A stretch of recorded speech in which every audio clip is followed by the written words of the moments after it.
Bonsoir Fabien. Cette année, Écoute Cancer Réconfort fête ses 30 ans. Que faut-il retenir de ces 3 décennies ? C'est 30 ans d'action, 30 ans d'évolution en fait, puisque l'association n'a fait que s'adapter depuis ces 30 dernières années, avec un démarrage au début, alors voilà, avec une écoute téléphonique, avec ce qu'on faisait il y a 30 ans. Et puis au fur et à mesure, des bénévoles se sont ajoutés pour faire des visites à l'hôpital de jour pendant les traitements de chimiothérapie des patients. Et puis encore après, l'ouverture de l'espace mieux-être en 2009, où là, cet espace mieux-être est un lieu d'accueil de jour qui est non médicalisé, mais où nous accueillons les patients ainsi que leurs accompagnants qui sont atteints de cancer pour leur offrir gratuitement des soins de support. Tout ceci, bien sûr, pour les aider à mieux vivre leur maladie et surtout tous les effets secondaires liés au traitement. Vous écoutez les personnes malades, vous écoutez les familles également ? Oui, aussi, bien sûr. En fait, on peut très facilement, on fait des groupes de parole qui se font complètement naturellement. Donc, on a nos patients qui viennent, ils viennent parfois accompagnés ou pas, ça dépend, c'est leur choix. Et quand nous recevons les accompagnants, oui, très souvent, ce sont un peu plus des groupes de parole, mais ils peuvent voir notre psychologue également, ils peuvent avoir des soins énergétiques, ils peuvent faire des activités sportives également avec nous s'ils en ont envie. Cela leur permet de mieux comprendre tout ce qui se passe, en fait, pour soit la personne malade, soit celle qu'ils accompagnent. À quel point une personne atteinte a besoin à ce point comme ça d'une écoute et d'un réconfort ? J'ai envie de dire que c'est essentiel parce que essayer de combattre la maladie tout seul, c'est bien beau, mais on a besoin d'avoir une oreille, on a besoin d'avoir une épaule, on a besoin d'avoir quelqu'un qui vous aide justement à vous soutenir parce que ce sont des hauts et des bas.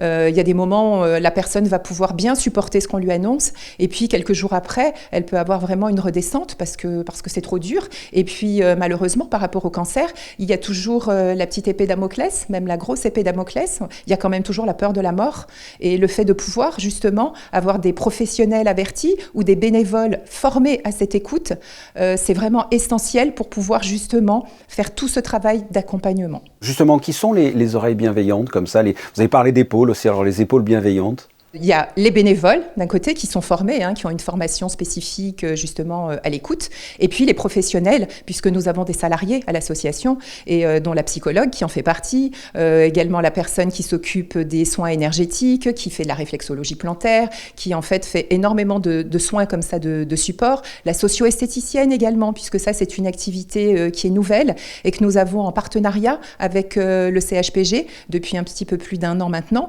Donc elle intervient et à l'hôpital et en fait à l'espace mieux-être. Et ça, c'est un soutien énorme parce qu'on va travailler sur l'estime de soi, on va travailler sur tous les bobos du quotidien, toutes les petites douleurs, tous les problèmes de peau, d'ongles, les problèmes liés à la perte de cheveux. En fait, on n'imagine pas tout ce qu'il peut y avoir en effet secondaire du quotidien, dont parfois même les malades ne parlent même pas à leur famille. Alors Écoute Cancer Réconfort à 30 ans, vous l'avez dit, a évolué.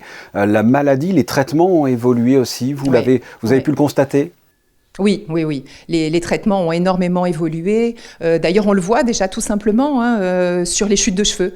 Il y a moins de chutes de cheveux. Il y a certaines thérapies seulement qui ont ça comme conséquence, mais ça a énormément évolué. Il y a un petit peu moins, alors il y a toujours des effets secondaires bien sûr, mais certains sont un petit peu moins violents. Et puis surtout les protocoles. On n'a plus du tout les mêmes types de protocoles. Il y a des choses complètement différentes. La médecine évolue très très vite actuellement à ce niveau et c'est tant mieux parce que ça permet des perspectives d'avenir bien plus importantes. J'imagine quand on est atteint de cette maladie, on doit manquer terriblement de confiance en soi. Comment fait-on pour redonner cette confiance ? Eh bien justement, c'est avec ces thérapeutes, avec cette écoute, ou alors avec ce qu'on peut organiser. Par exemple, chaque année, on organise un week-end estime de soi, où là, on a, c'est pareil, des intervenants extérieurs qui viennent, et pendant tout un week-end, on emmène nos patients en extérieur, dans la vallée de la Roya, et là, eh bien, en fait, pendant ces 2 jours et demi, ils sont centrés uniquement sur eux, on ne s'occupe que d'eux et on leur donne des clés, on leur donne des outils en les faisant travailler sur, par exemple, l'estime de soi. Ça, c'est super important.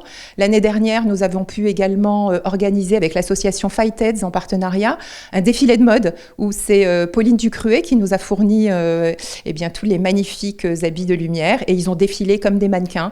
Et ça, c'est pareil. Ça a été quelque chose d'extraordinaire. Ça a été une journée magique et ça, pour la confiance en soi, d'avoir pu par exemple défiler comme un vrai mannequin, d'avoir été mis en lumière, coiffé, maquillé, habillé. Ça, c'est des choses mais qui vont rebooster des gens qui sont malades, mais vous pouvez même pas imaginer la portée que ça peut avoir. Je le rappelle, Écoute Cancer et Confort est une association qui fête cette année ses 30 ans.